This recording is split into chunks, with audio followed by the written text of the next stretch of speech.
안녕하세요. 독서 7차 시입니다. 교과서 84페이지를 펴주세요. 자, 오늘은 교과서 84페이지 감상적 읽기에 대해서 공부를 하도록 하겠습니다. 자, 우리가 지금까지 뭘 했었죠? 선생님과 함께 비판적 읽기와 창의적 읽기를 했었죠? 자, 이번에는 감상적 읽기를 하려고 합니다. 여러분, 감상적 읽기에 대해서 혹시 뭐 아는 거 있나요? 그죠? 감상적 읽기는 간단합니다. 흔히 이렇게 생각하면 돼요. 이겁니다. 글의 내용에 공감하거나 감동하며 읽는 것을 감상적 읽기라고 하는 겁니다. 여러분들이 문학작품을 읽고 감동을 느낄 수도 있고 또 다른 수필을 읽고 깨달음을 느낄 수도 있고 이런 것들이 전부 다 감상적 읽기에 해당합니다. 그런데 알아두셔야 될 게 있습니다. 감상적 읽기는요, 주로 문학작품을 대상으로 많이 나타납니다.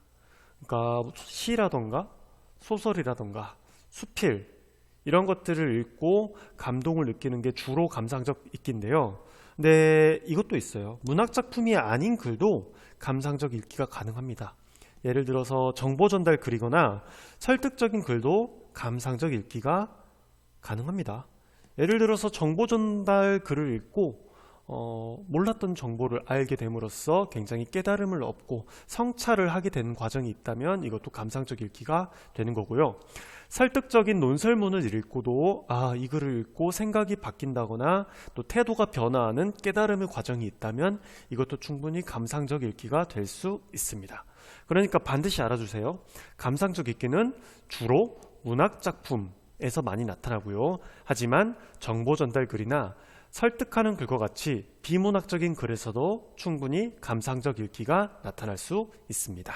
이해하셨죠? 그러면 이제 교과서를 한번 보겠습니다. 자, 한번 읽어볼게요. 다음 시가 주는 감동에 대해 생각해보고 글을 읽고 감동한 경험이 있는지 이야기해보자. 대추 한알 장석주 시인님의 시네요. 적의 저절로 붉어질 리는 없다. 저 안에 태풍 몇 개, 저 안에 천둥 몇 개, 저 안에 벼락 몇 개. 적의 저 혼자서 둥그러질 리는 없다. 저 안에 무설이 내리던 몇 밤, 저 안에 땡볕 두어 달, 저 안에 초승달 몇 알.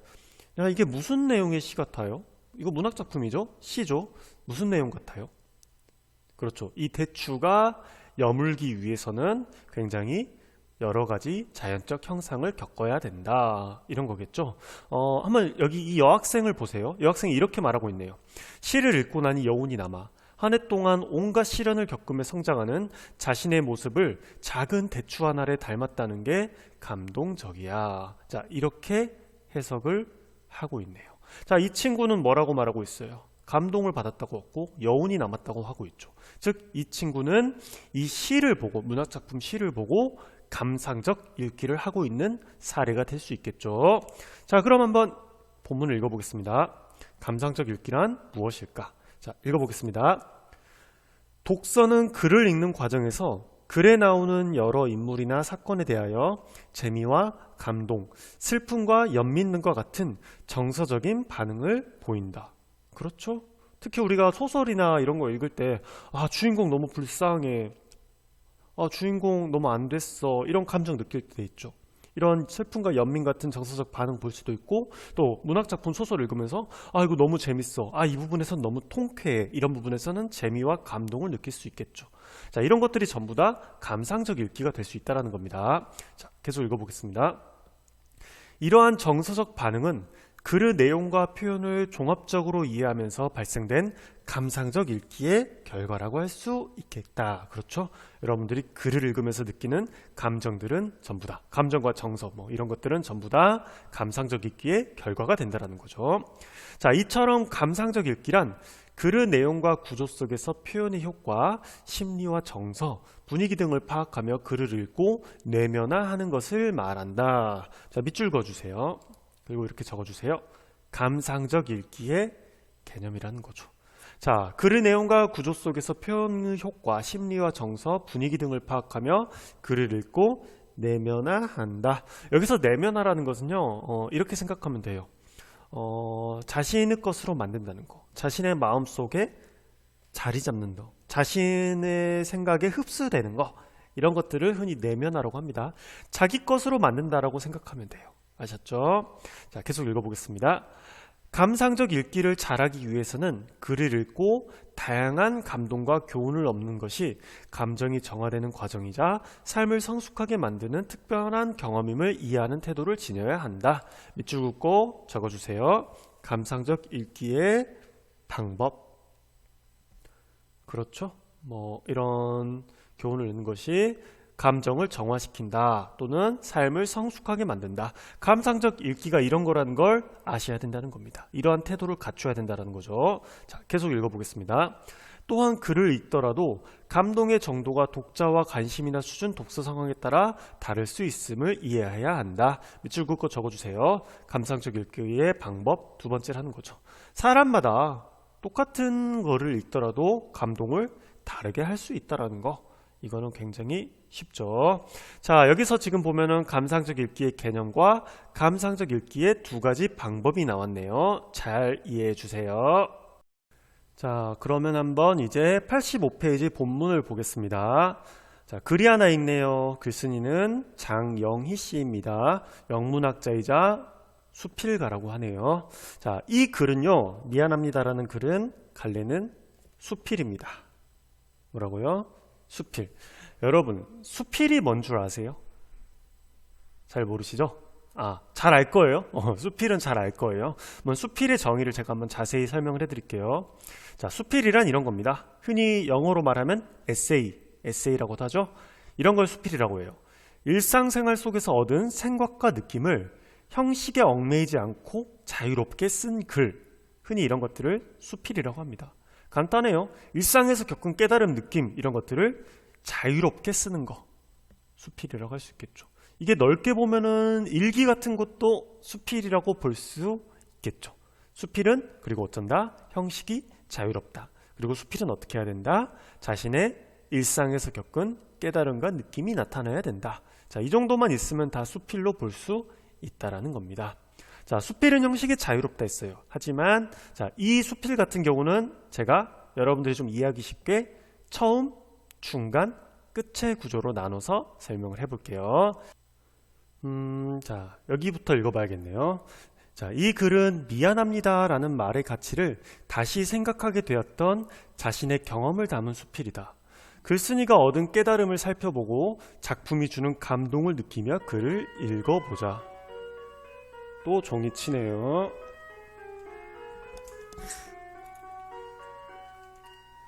자, 동종척죠. 계속하겠습니다. 즉 어떤 거죠? 깨달음을 살펴보고 작품이 주는 감동을 느끼며 글을 읽어보자. 무슨 읽기를 하자는 거죠? 그렇죠. 감상적 읽기를 하자는 거죠. 자, 그럼 여기부터 처음부터 읽어보겠습니다. 서양 사람들에 비해 우리나라 사람들이 단연코 인색하게 쓰는 말이 있다. 여기서 인색한다는 것은 잘 안 쓴다는 거죠. 잘 아낀다는 거죠. 아껴서 쓰는 말이 있다면 아마도 고맙다라는 말과 미안하다라는 말일 것이다. 아주 작고 사소한 일에도 걸핏하면 thank you 또는 sorry를 되뇌이는 외국인들에 비해 우리는 여간에서는 이런 말을 잘 하지 않는 듯하다. 제가 미리 이렇게 적어놨네요. 적어주세요. 이렇게 적어주세요. 미안하다라는 말에 인색한 우리나라 사람들. 그렇죠. 우리나라는 되게 이런 고맙다라거나 미안하다라는 말에 좀 인색한 경향이 있어요. 저도 그래요. 왜냐면 저는 좀 미안하다라는 말이나 죄송하다라는 말을 잘 쓰는 편인데 저도 이런 경험이 있어요. 제가 이제 집에서 부모님하고 같이 있다가 통화를 한 적이 있는데 이제 저의 고모랑 잠깐 통화를 한 적이 있는데 고모가 이때 이날 보이자, 이날 올 수 있니? 이러길래 죄송해요. 제가 이날 바빠서 못 갈 것 같아요. 이렇게 말을 했어요. 그러고 통화를 끊었는데 저희 아버지가 그러시더라고요. 용현아, 너는 툭하면 미안하다라는 말을 하고 살더라.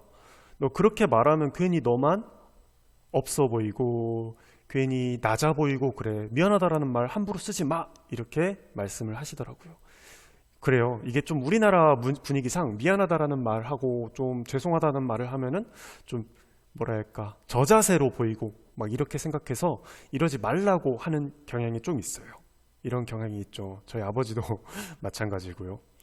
사실 그래요. 저도 이걸 또 언제 또 뼈저리게 느꼈냐면 제가 작년에 운전을 하다가 가벼운 접촉사고가 난 적이 있어요. 자동차끼리 접촉사고가 났는데 저랑 같이 사고 났던 제 차랑 부딪혔던 운전자 차끼리 부딪혔는데 사실 둘 다 똑같이 잘못을 한 거였어요. 제가 더 잘못한 것도 아니고 그 상대방이 더 잘못한 것도 아니었어요. 둘 다 후진하다가 부딪힌 거기 때문에.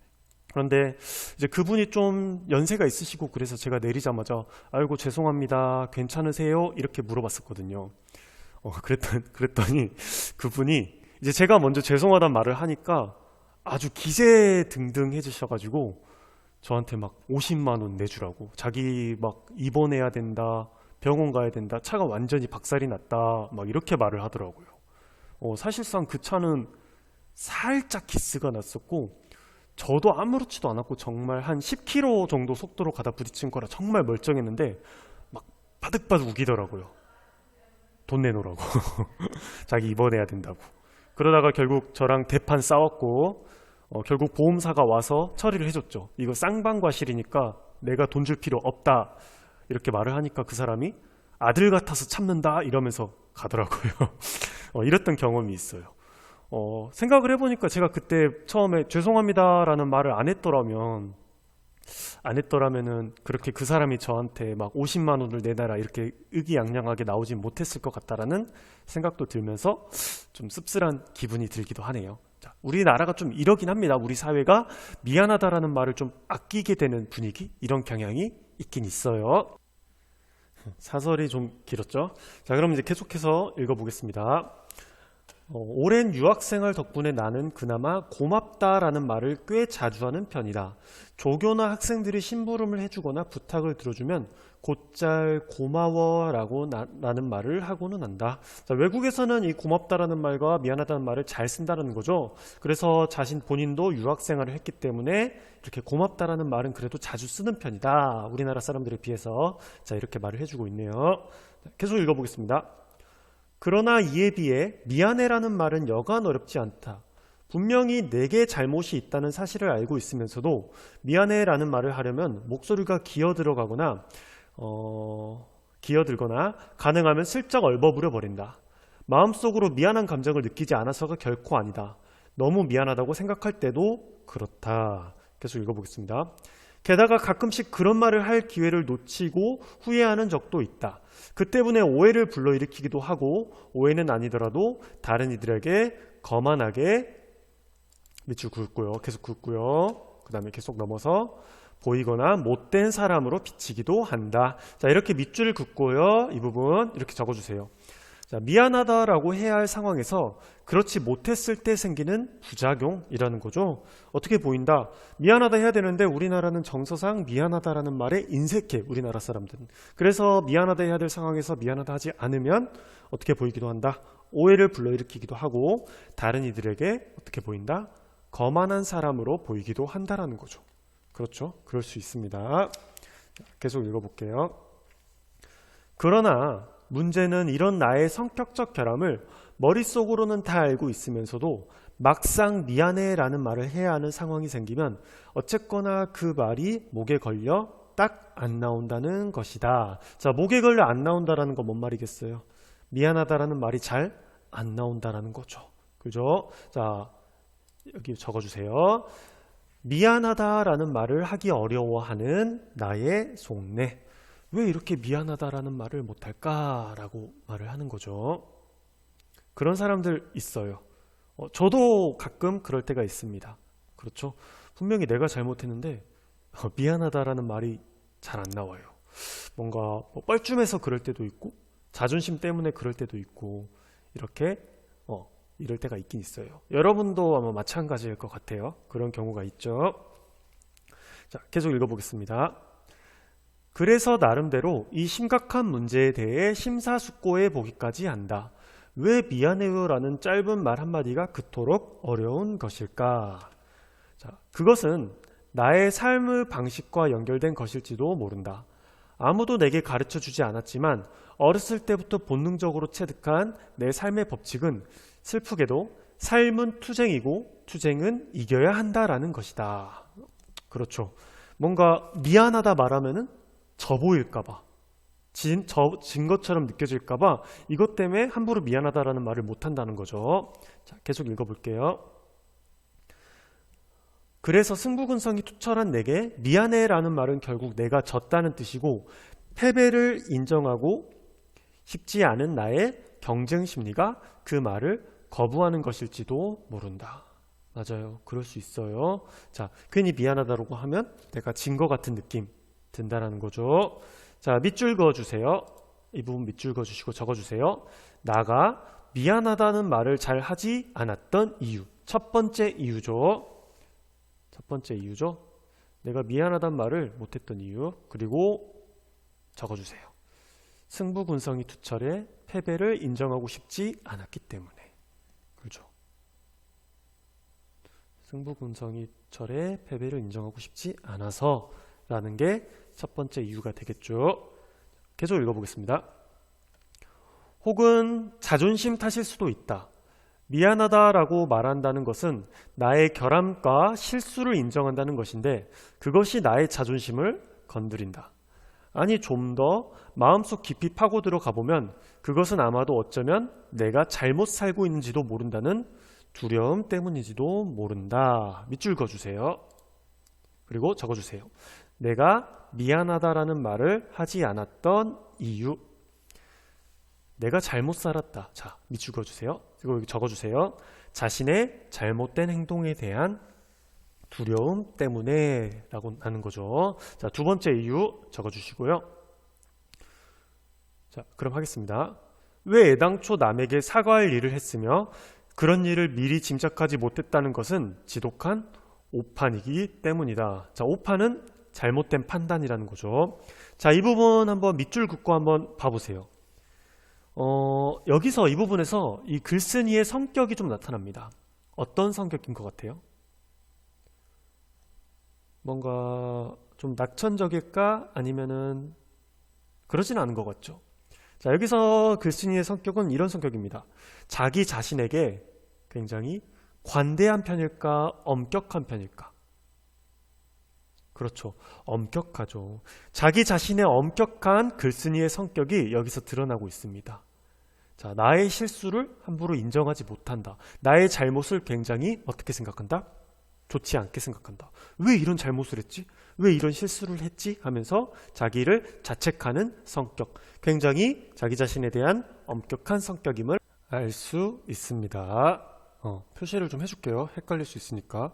이 부분이죠. 자, 이 부분에서 뭐가 나타난다? 그죠? 글쓴이의 성격이 나타난다는 겁니다. 어떤 성격?